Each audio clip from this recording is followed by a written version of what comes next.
To me, music's just the most beautiful thing in our world, man. It's the thing that you go everywhere in the world, there's music. I never met a culture or encountered a culture that didn't have music as an integral part of their life. You know? And pretty much all the time, it brings people a lot of joy. So for me, music is like probably the greatest force in the world. And then, you know, if you bring it to a more philosophical level, which of course I did later, you get the whole, you know, the universe's vibration. So if you're playing music, you're just connecting to that universal vibration.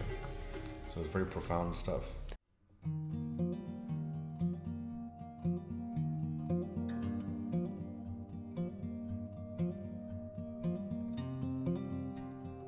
Hello everyone, my name is Mukul and this is the Deep Neural Notebooks podcast.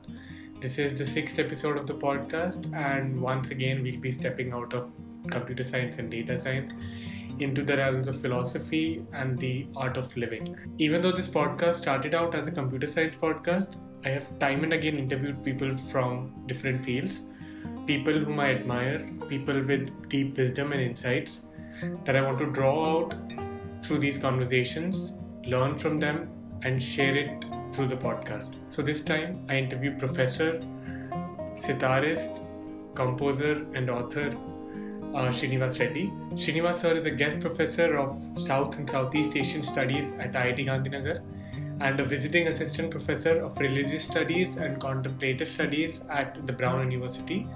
He lives in Rhode Island and spends his time performing, teaching and conducting research around the world. He's an author of 4 books, 3 of which are translations of ancient Sanskrit and Telugu texts, and his latest book, called RAYA, is a critical biography of Vijayanagar's Krishnadevaraya, and the book came out this March and I'll definitely recommend you to check it out. Srinivas sir is a professional concert sitarist and has performed in the US, in India and in Europe, and he has 3 albums to his credit called Gita, Sitar Tabla and Hemant Jog. I was fortunate enough to attend his Meditation in the Mind workshop at IIT Gandhinagar, which was truly enlightening and spiritually awakening. And Srinivas sir is a profound man. There's something about the way he speaks that leaves most people enchanted and mesmerized. And that was the thing with the classes too. So there was pin drop silence when sir was speaking and everyone was kind of questioning their own ways of living, and it had this deep impact on most students that I interacted with after the course, and it's probably one of the best classes I've ever attended. This episode is therefore in the realms of spirituality, in the context of South Asian philosophy and the Bhagavad Gita. We discuss some of his favorite verses and chapters from the Gita about the underlying wisdom and how we can make sense of that in today's day and age. I asked him about his thoughts on religion, philosophy, meditation, his passion for music and much more. He also talks about how India never really recovered from colonialization and how this quest for adoption of Western ideologies has left us devoid of an appreciation for our cultural heritage, and how unconditioning ourselves is probably the first step in moving forward on our spiritual path. Keep in mind that this episode was recorded in the first week of January 2020, way before the pandemic outbreak, and therefore some of the advice shared in the episode, like going out for a walk on a beautiful sunny day, was shared in a pre-COVID-19 context. Links to everything we talk about, sir's profile, his books, his albums, his concerts, will be provided in the description below, and timestamps to different segments of our conversation will be provided in the first comment of the video. This podcast is also available on all the major podcast streaming platforms like Apple Podcasts, Spotify and Google Podcasts, so you can tune in wherever you like. I hope you enjoyed the episode or learned something valuable from it, and if you do, please leave a thumbs up or a 5-star rating depending on the streaming platform. Thank you and stay safe. Alright. Thank you, Srinivas sir, for doing this. Thank you for talking to this Atma. Yeah. And I'm quite excited. I have lots of questions. Great. So I'll just get started. Okay. So how and where did this spiritual journey of yours start? Can you remember any specific points in your life that sort of contributed in this journey, which were sort of integral to what you've become today, what you've learned, and this, yeah. That's a big question. You asked a lot of questions in that. So you can start from the beginning. Was it were you always interested in spirituality? Was it during school, during high school, PhD, bachelor's? No. When did it start? Yeah, it started, I would probably say, when I was in high school. A little bit. but not much. Or, I mean, even growing up, I mean, I grew up, my parents were into different things, so it was there. But I honestly, was fairly opposed to what I saw was religious practice of that kind. Going to temples, doing pujas, worshipping idols, reciting mantras that you don't know, priests, pujaris, all of that I didn't like. Coming to India, going to these temples, there'd be rats running around everywhere, dirty. All of it, a lot of it I didn't like. All this God talk, I didn't like it. I mean, but, philosophically things were there. Gandhi I thought was an interesting part. I mean, so stuff was there, but it wasn't a deep connection. Then in in college, I was in that medical school track. I was a total science kind of person, and then, something happened. But that's a different story. But that was when it started, sometime in college time, about 19 years So old. could you talk about your bachelor's, your undergraduate education in social sciences? No, so I was in a 8-year medical program at Brown. Okay. Yeah, so that was 4 years. You do any kind of bachelor's in arts or sciences. Okay. And then you'd have admission into your medical school guaranteed. Okay. So it's called Program in Liberal Medical Education. And the idea was that, you want to have your doctors be more well-rounded and do all these things. So I did that program. But I mean, I was pretty fixed. I thought I wanted to major in biochemistry. I loved science. I wanted to do research and then be a doctor.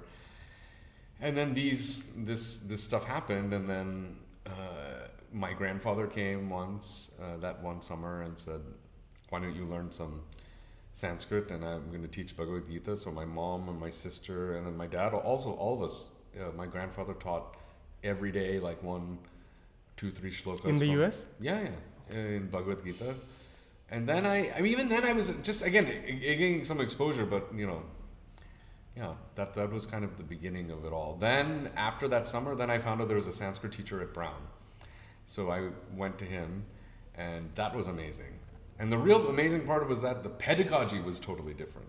You went from a 600-person class where the teacher doesn't know your name, doesn't care about you, doesn't care about teaching, doesn't even really know his subject really all that well, to be quite frank, because it's fundamentals. He's doing high-level research, but poor in fundamentals, actually, Certainly poor in teaching them. Okay.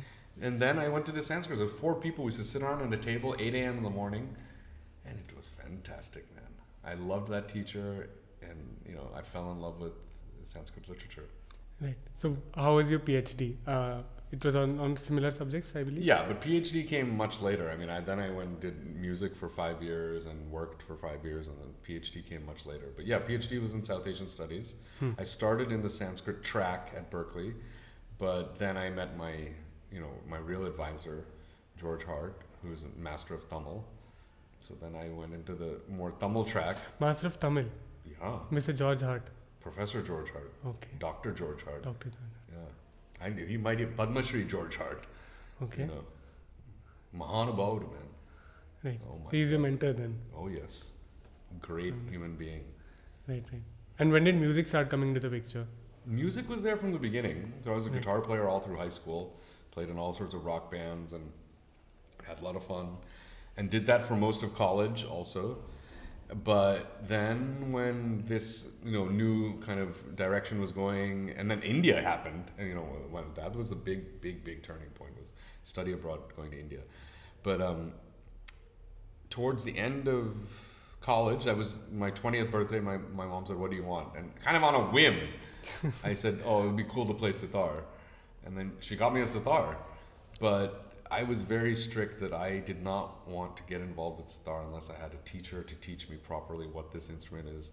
So the minute I graduated from college, I got in the car and I drove to California, and I went to Alek Prakhan's college, and I studied there with Alek Prakhan Sahab, great Alek Prakhan Sahab. And that same summer I met my guru, who I had more private teaching, and then of course it was 100% with my guru after that, 12 years. Right. So on a more philosophical question, what does music mean to you? What does music mean? What does music mean to me? Yeah. I mean, to me, music's just the most beautiful thing in our world, man. It's the thing that you go everywhere in the world, there's music.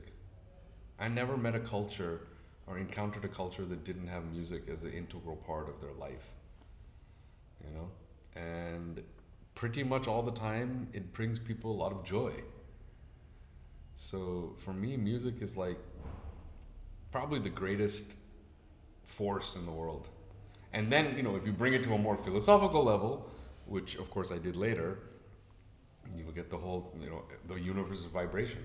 So if you're playing music, you're just connecting to that universal vibration. So it's very profound stuff. Mathematicians and scientists can argue that music is just a combination of sound frequencies played, different patterns played in a synchronous way. But why does it have this sort of impact on us? Why are we able to connect with music that way? Because there's something beyond the math and the science. What is that? What, in your experience, I mean, could you sort of... you don't need to ask. You need to experience. Yes. And you look at Einstein. Einstein always wanted to be a musician. I didn't know about that. You didn't know that? No. Oh, Einstein was an amazing violin player. He tinkered on the piano. Einstein, there's some quote, Einstein is like, if I didn't go into this physics business, I would have become a musician. Einstein, music was his life, man. Music was his inspiration. Absolutely. Whenever, his wife used to say, whenever like he was like tackling a problem and he wasn't getting anywhere, he'd go ding ding ding ding, play on the violin or play something, and then tack, he'd get the answer or something. He loved music, man. All right. Now let's talk about consciousness. All these philosophical questions. So it means different things for different people. Neuroscientists have this opinion of consciousness that it's just a product of a bunch of neurons talking to each other. It's originating from these electrical circuits.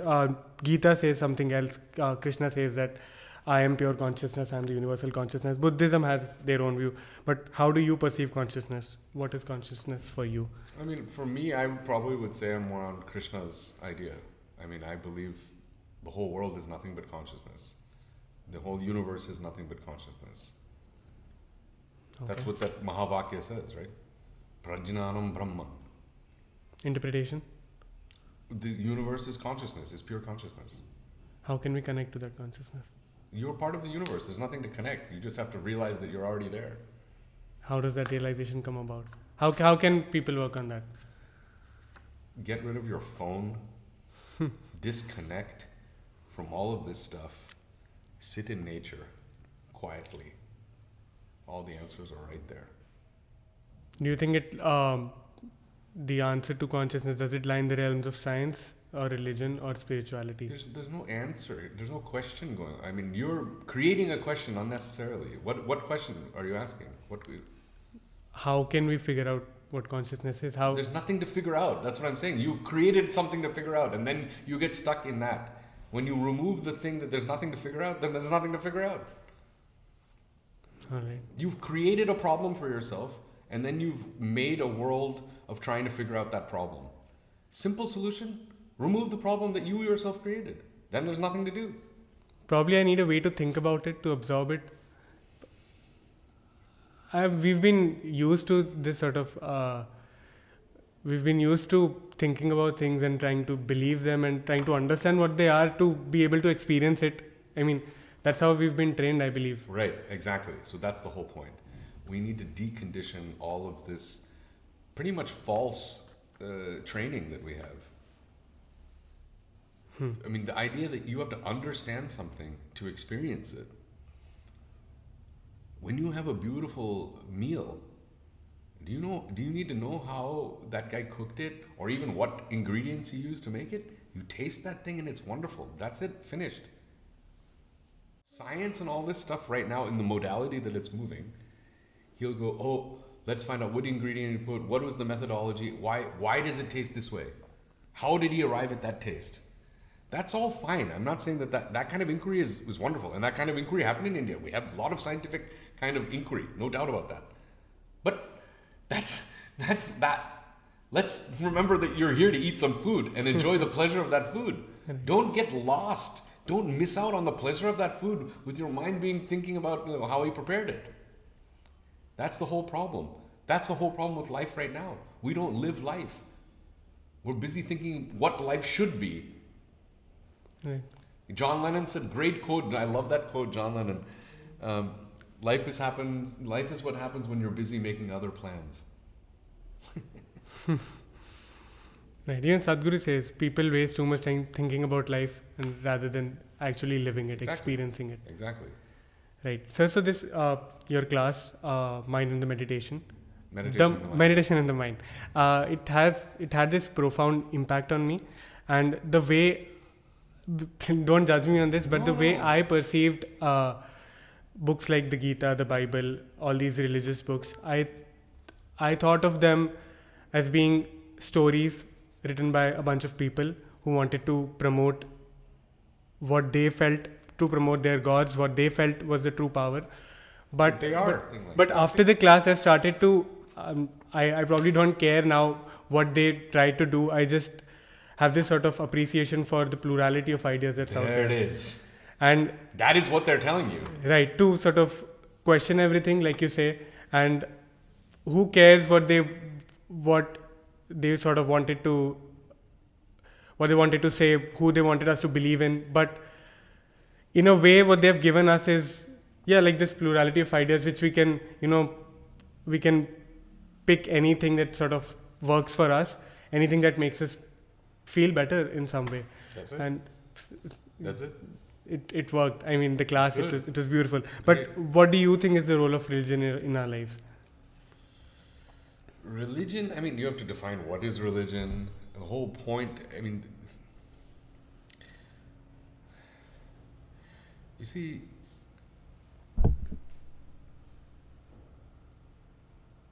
we have to understand that a lot of what we're speaking English language, we grew up with English ideas, westernized ideas, which is fine. I'm not good or bad in that, but there's a certain mindset that came with, and you have to realize that a lot of Western ideas, thinking, all comes out of what we call post-enlightenment kind of thinking, right?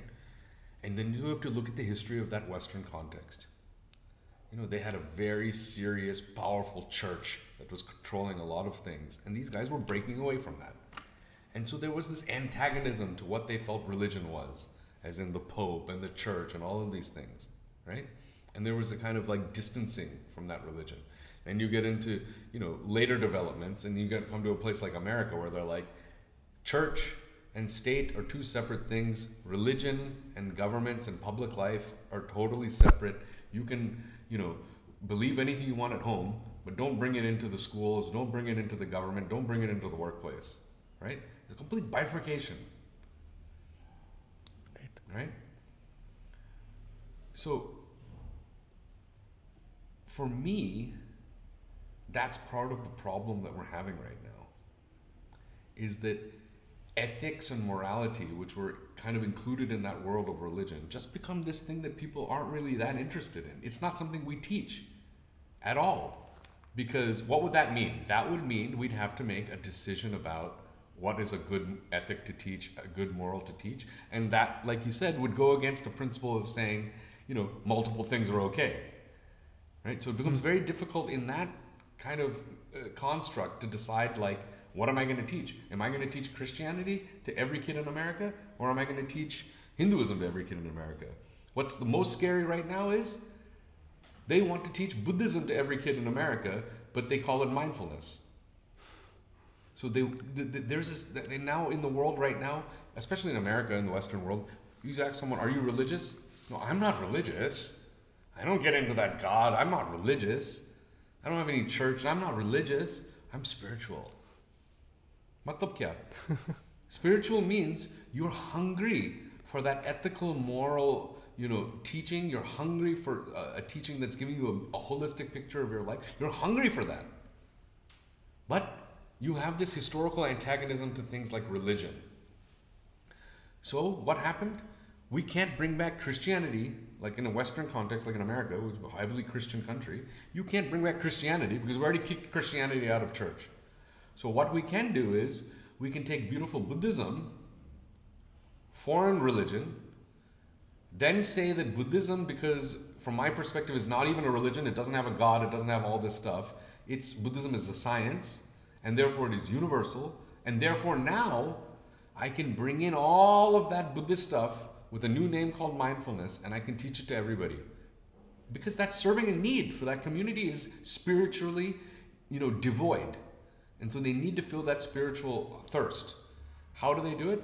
They do it by providing this Buddhist stuff in a non-religious context. So religion, if you want to say, is very necessary for life. In America, you can see that people need that. But they don't want to attach it to religion. It stays in the realm of spirituality or something like that, which is more, universal neutral. Or it goes into kind of like stress reduction things or wellness things or therapeutic things. And then that's when you get this whole mindfulness movement. Now, the biggest problem with all of that is that you're leaving out that ethical and moral base, which is the foundation of all of these traditions. In the end of it all, like Jiddu said in that video that we watched, the essence of it all, you lead a moral life. That's it. You're hiding from making a decision about that life to say what is truly moral and truly ethical behavior. You're running away from that. And we need to face that and be honest about that. Very, very important. If you want to call it religion, fine. You want to call it spirituality, fine. You want to call it ethics or secular ethics, that's a popular thing now, like Dalai Lama, secular ethics, fine, whatever it is. But we need some ethics in this world, man. And we need to make some clear decisions about what is good and what is not good to be doing. I mean, I hate to say it that way because I do believe in a pluralistic kind of thought, but there are certain things you have to come down and say, yes, I believe this. But even the Indian education system is not doing that well, even though it has this sort of... Indian education system is in complete ruin. What do you think is the inherent flaw in the way that probably something like history or social sciences are taught in schools in India? Well, they're barely even taught, first of all. They're barely even taught. It's just skimmed over. You mug up some stuff, you pass some exam, finished, you get to 10th, 12th, and then you're direct into quota or direct into some training camp to destroy your mind by filling your mind with all this junk to take and crack the JE. The whole educational system in India needs to be completely revised. Where did you think we lost track? We lost track because colonialism was a major thing that happened in our country, in the world. And we, in that process of coming out of that, never really came out of it at all. In fact, we went deeper into it. We went deeper into a colonialist mentality. We might not have been a colony anymore. We might have been an independent country, but our mind was still a colonized mind. Our mind is still aspiring to be a Western mind. Our Indian goals and aspirations are the goals and aspirations of the Western world. We are still at that stage where we want to be that. We have not realized that all we need to do is be ourselves. And look back at those old traditions. They're good for us. It works in an environment like India. We still have, most of the country doesn't have water, man. Simple water. The most important thing for life. We can't even give to most of our people. Food, clothing, housing, all the most basic essentials we're not even providing to the majority of our own country. And here at IIT, we're teaching our kids to become entrepreneurs, global leaders, to go work for Google, to go work for Microsoft. That's who we praise, the guy who becomes CEO of Microsoft. We don't praise the guy that goes and becomes school teacher, who works hard every day in a village or a town or a city to teach people. We don't value that. He doesn't make much money. He doesn't get much respect. We need to change how we value our human resources, our human capital. If you could be the education minister for a year, could you boil down the changes that you want to sort of bring to the country in 5 points or like in 1 or 2 points? I know it's I've quantified it quite a lot, but what things do you think, so we have this cultural heritage, India has this cultural heritage, and it's not reflecting in what we're being taught. Yeah, so just teach that. Why can't you have a curriculum that, I'm not saying Shakespeare is bad. I love Shakespeare. But why are you not teaching Kalidasa right beside Shakespeare? I love Fibonacci. Okay, I love that, that boy yesterday. But why did you not teach Hemachandra? Right here in Patan, Hemachandra, the great Jain scholar, had already discovered Fibonacci sequence. How did he do it? He was doing it because he was doing Chandas, prosody, meters. He arrived at Fibonacci through poetry. Talk about perspective. Why don't you teach that to our students? Yesterday we had history of Indian mathematics thing. This Gopal Krishnan wants to give some money for that. Good. We had mathematicians, great mathematicians of our country. We had one mathematician, he grew up in Tamil Nadu. Did all his maths learning here. Went to go get big job in the Western world. Never heard of Srinivas Reddy. How is this? You were in the class. Nobody in the class has read Hind Swaraj. Nobody in the class has even heard of Sri Aurobindo. What are we doing, man? Pathetic. So sad. We have all the wealth of that knowledge, and we are literally throwing it away, running after pennies somewhere else when you have gold here.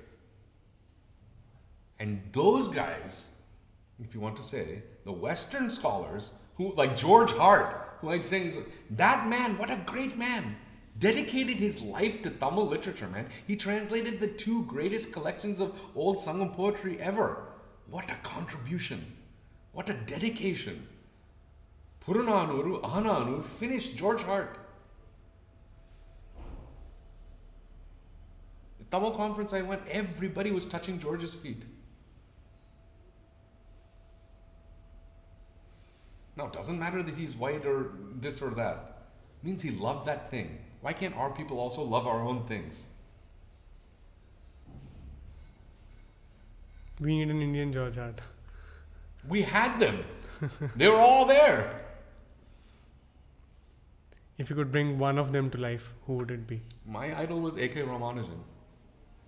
He was also George's teacher. Great scholar. Fantastic scholar. The kind of scholar that I wish we would produce more.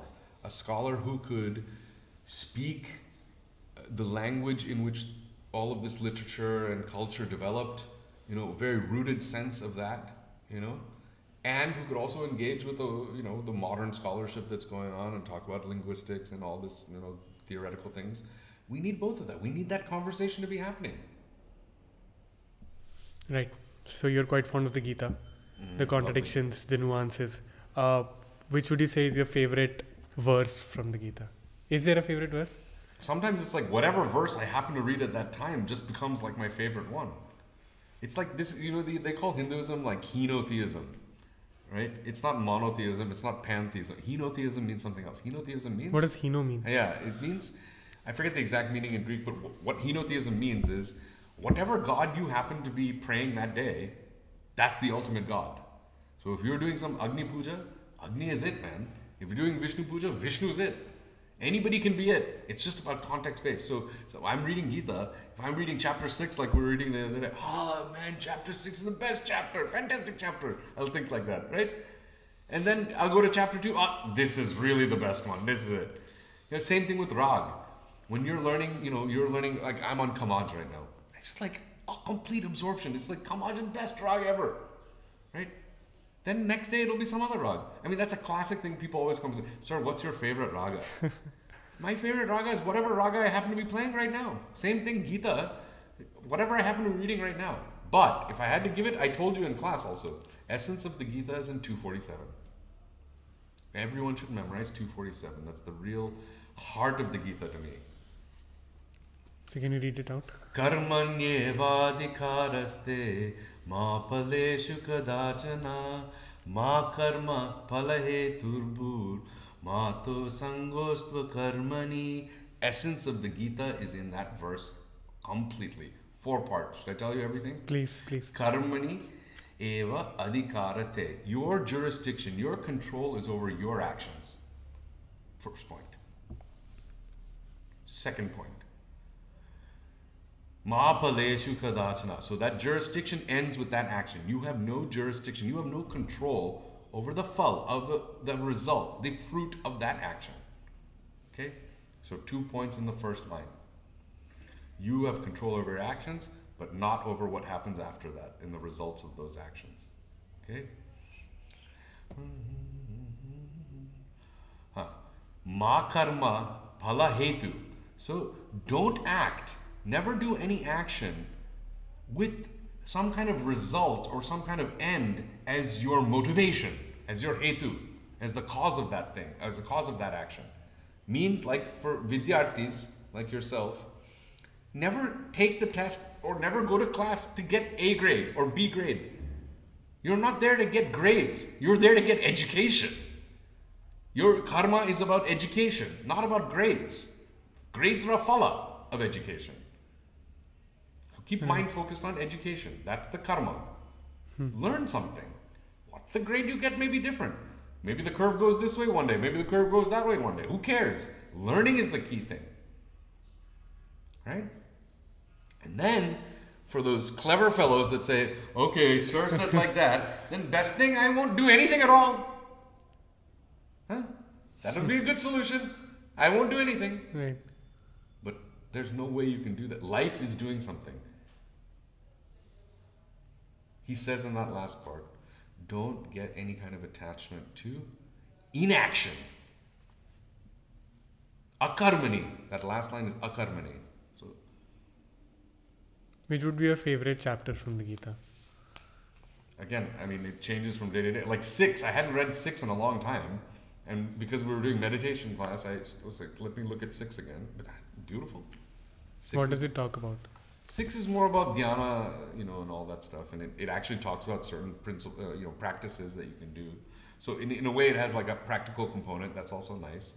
Chapter 2 is a great chapter. I mean, from a philosophical perspective, 2 really contains a lot of important stuff.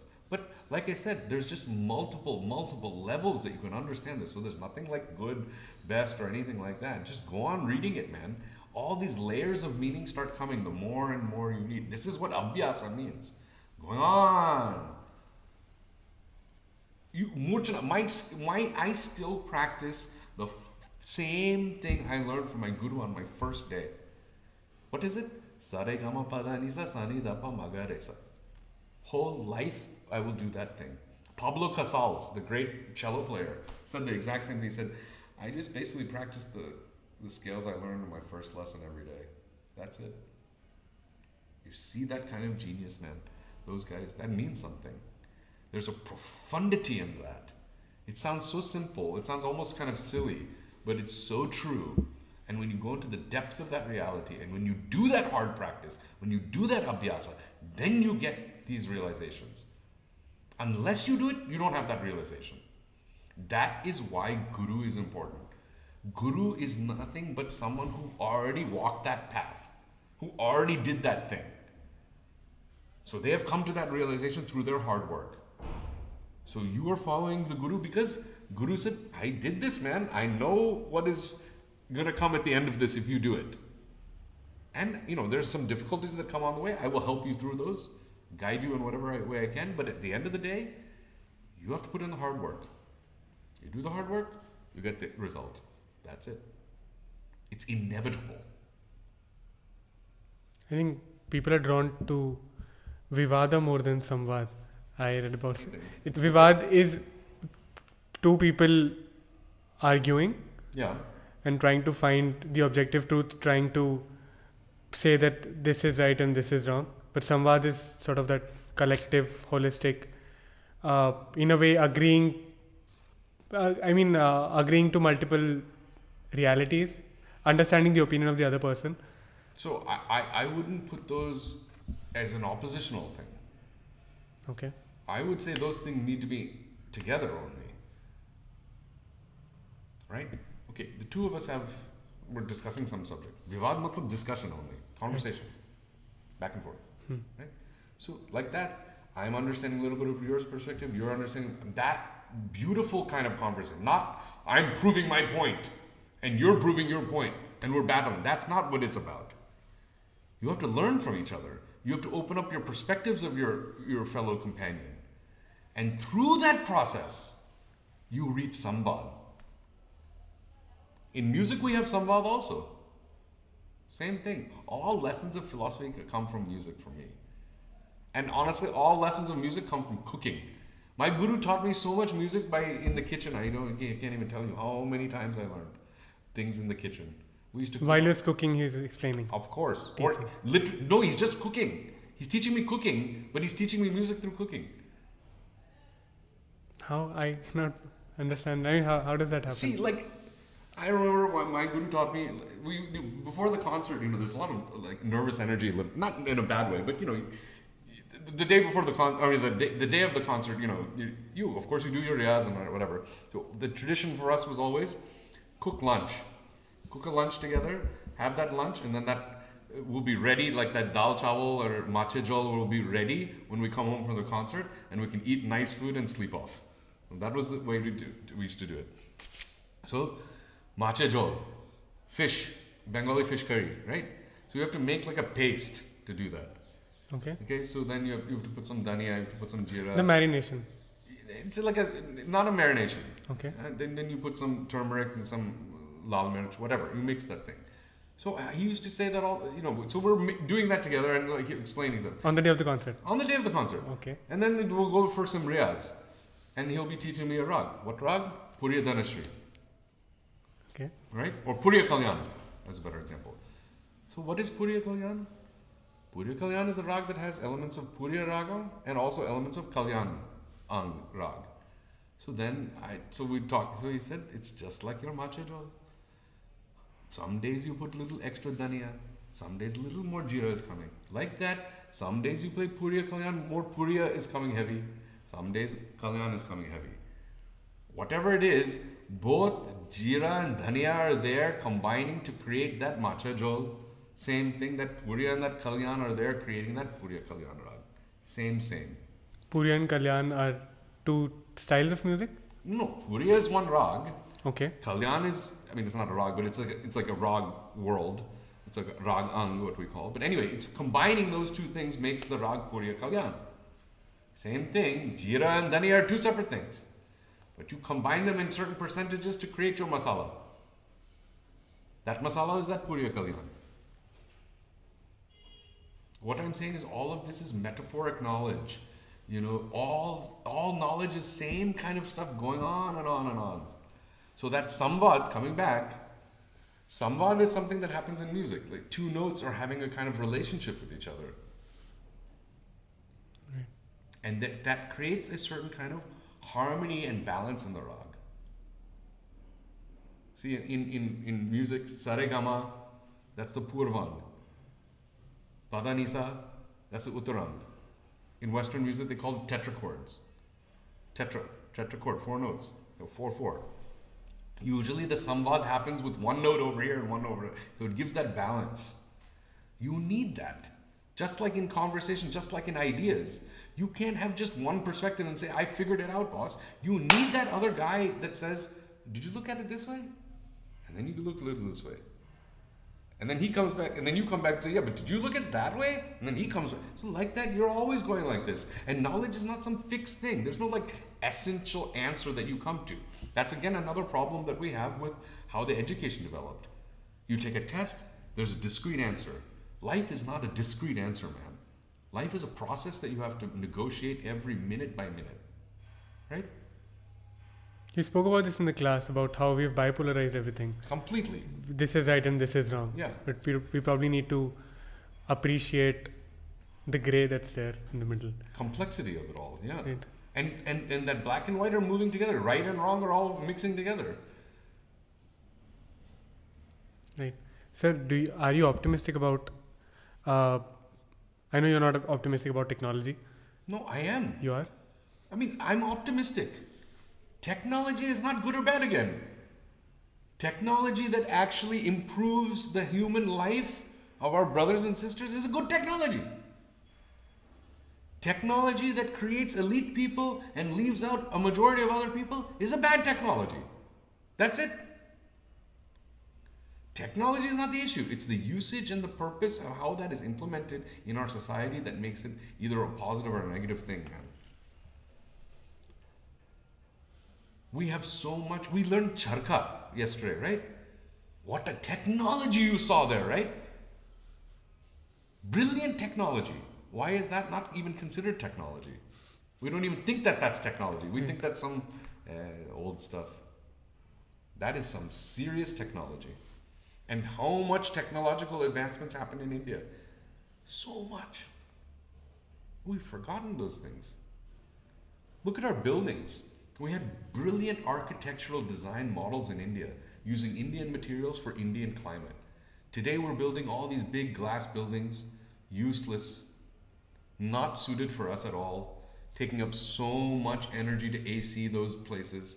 Complete way, you build with stone, you create shaded areas, keeps it nice and cool in winter, in summer.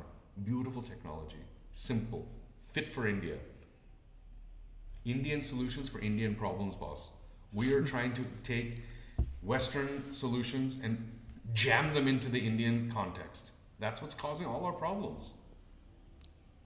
Is colonialism the reason why this is? Colonialism was definitely a big part of it, but again, as I said earlier, we didn't come out of colonialism. We're still colonized. That's the whole point. We need to decolonize the mind. The whole project of India is to decolonize the mind. We still think of ourselves like a colony. We are still behaving like a colonized people. We are still running after the West. We have not taken up a genuine, true, and informed pride in our own culture and history because we don't know our own history. Like you saw in class. I asked age of Buddha to IITN students. Nobody even could give me a basic understanding. One guy says 3000 BC, one guy says 700 AD, 3700 years gap. Nobody knows where even Buddha is. I mean, what can I say after that? Go back to first grade. We need, and I'm not, we can't say Vedas are 2 million years old, Vedas are the most everything, nuclear weapons were discussing. That's also a very bad way of going about it because it's not true. And who cares? It's silliness anyway. The Vedas are not billions of years old. They're a historical document. We know that. There is deep and profound wisdom in that, for sure. And not that far back, as much as we think probably. No, not that far back. So what I'm saying is we need good scholarly engagement in a deep way with our own history, our own traditions, our own culture, and we need to share that with our, young people. How can high schoolers get started with all of this? Education is the problem. We need to reform education big time. That's the number one thing the country needs to do. Education reform. But how can an individual sort of try to break out of this system and in some way? See, when you're a student, Popple, when you're a student means, you need to learn something. You don't know. You're going there to be taught. So poor student is never at fault here. That student has gone there and that's the knowledge that we're giving. It's the parents, it's our education system, it's our elders, it's our government that needs to change. The student is innocent in this thing. Student is the unfortunate victim of this situation, really. Right? I mean, we're trying to do some stuff here. We're really trying. I mean, look what happened in that class. You go and see what that class was, man. That was something really special, even for me. We left the syllabus and we ended at charkha on the last day. What a kya baat hai. Kya baat. But yeah, wow. I mean, really, if you want to talk about the course was called Meditation on the Mind, right? Yeah. Really, I meant it when I said I could not think of anything better than learning charkha as meditation on the mind. That's all it is. See, people still have not understood properly what Gandhi was really all about. We completely forgot about Gandhi, man. And how did we forget about Gandhi? By putting him on the rupee bill, by building big Mahatma Gandhi mandirs, by doing all this stuff. So we keep Gandhi there so we can forget what Gandhi is really. Just like all of what I was explaining earlier. You know, you say eco-friendly, so you can forget about eco altogether. You say Gandhi, so you can forget about Gandhi altogether. But you can feel good that, okay, I have Gandhi. Exactly. So you can feel good about that. But Gandhi would be pretty well disgusted by all of this. All of it. We're not living even close to a Gandhian kind of society at all.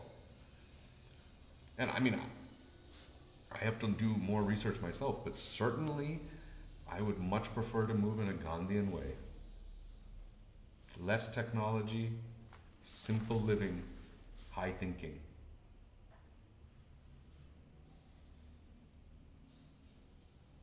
Why don't you write a book about this? You see, you have so many thoughts on all of this. I work, I'm doing a book. The big book is coming out. Can you talk about that? Yeah. Well, my thesis work was on Almuktamayuda, the Telugu Kavya written by Krishnadevaraya. So I always wanted to work on that. I mean, I published the translation of that. That was my thesis work, and I did all that. But then, in the thesis, I discussed his life and the history, Vijayanagara culture, all this stuff. So then I got this opportunity to write a book, the life history of Krishnadevaraya. This is your first book? This is my first non-translation book. Okay. So I did 3 books that were translations, all from Penguin. So one Almuktamayuda, Krishnadevaraya, then 2 translations of Kalidasa. Then Juggernaut, a different press, commissioned me to do this biography of Krishnadevaraya. So that'll be out in March. I'm really looking forward to it. It's like 10 years of my life I put into this book, man. So all of these thoughts and philosophies also I put in that book. Because why this book is important? Why? Because Krishnadevaraya was a serious leader, man. Brilliant. And a man who was just as much on the battlefield as he was writing poetry. He was a Mahakavi in his own right. And he was a Maharaja. Because Kaviraja is a major theme in our Indian history. Bhoja, Bhoja, King Bhoja. So learn about it. He represents that idea, that Kaviraja, that in what we call in the West, they call the not the enlightened ruler. What do they call? Philosopher king. The philosopher king they call, right? So that idea that you can govern, you can be in politics, but you can also have ethics. You can also have like a greater vision of stuff. That's what Krishnadevaraya represents. He was also at a very critical moment in Indian history, right at 1500. So that's right when the Portuguese start coming in. This is right when the whole global world, you could say, is starting. So he's a leader at that moment. He was a poet, a leader, military man, strategician, ethicistician, everything, amazing. So we can take a lot of lessons from how he dealt with things, learn from them. And, that's why history is important, because the people of the past, our own society, they were dealing with all the same issues. If we go back to them, we can see, how did he deal with that? He didn't do so good there, but he did good here. We can pick up those things. Basically, learning history is learning how to deal with our present. And I said it the other day, I'll say it again, it's my motto. The future of India is in her past. And teaching that past to our students, to our young people. If we do that, if I was education minister, I would make compulsory to learn all of this stuff, to read Gandhi, to read Aurobindo, to read Upanishads, to read Bulle Shah, to read Kabir, read Nanak. These are like gems of world literature which people all around the world are crying and studying years and years to translate and understand. And here we are with everything, running after God knows what. But it's not our fault. We're still coming out of that. So we just need to do it more, and we need to become more aware about what needs to happen. We need our leaders to set new kinds of priorities. That's really what it comes down to. Could you suggest any books that can sort of give this holistic view of... Like I said in class, read Hind Swaraj, read Gitanjali. You read these 2 books and then come back to me. and we'll have good discussion. Okay. So we meditated in the class 15 minutes every day. It was a great experience. I'll try to keep up with that for the rest of my life. But what do you think is the reason why today's generation does not understand this importance of meditation, and in a way are sort of afraid with being their own with themselves in solitude, reflecting upon their thoughts? It doesn't come naturally to us. Right. Well, I think there is a certain group that, I mean, in a way we are very much wanting that, because right now we're super saturated with information. I mean, the big thing, when I was a boy, there was no internet, right? There's no cell phones, none of that. I never grew up with that. So our minds grew up in a different way. You poor chaps, you know, from the day you were born, you were licked into an iPad. Your whole neural network of your mind has been completely altered and is different than mine. That's why it's good to hang out with old people. Their whole neural network is something unique to you. So now there's so much anxiety, you know, people cannot live without their phone. It's like living without their Atma. That's their real life, is in that phone. Your avatar on Facebook is your real life. Your physical body becomes a fake world. That's what that whole Matrix movie is showing that. Yeah? Now, you were asking why we can't do it. Because you are having an anxiety. If I tell you to put your phone down in 5 minutes, you're going to be wondering who's texting me, what did I miss? What is that they call it? Fear of missing out. Fear of missing out. So there's a deep fear and anxiety that's in you. You're freaking out. If I tell you 10 minutes of silence without the phone, it's like, can I handle that? You're scared. But a little bit training, you'll get there. And you'll start feeling, wow, man, this is really refreshing my mind in a beautiful way. I never knew that it could be like this. Now, it doesn't even have to be meditation. I mean, in the sense of like sitting meditation. Go take a walk and turn that phone off. The best thing you can do every day is shut your phone off.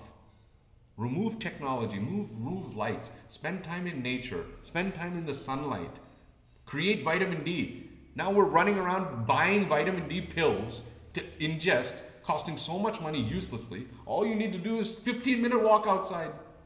My father was a vitamin D researcher, brilliant. He always used to just sit in the sun, man. What are you doing, Dad? I'm making vitamin D. You can see people just sitting in the sun, yes, enjoying the sunlight. See? Right.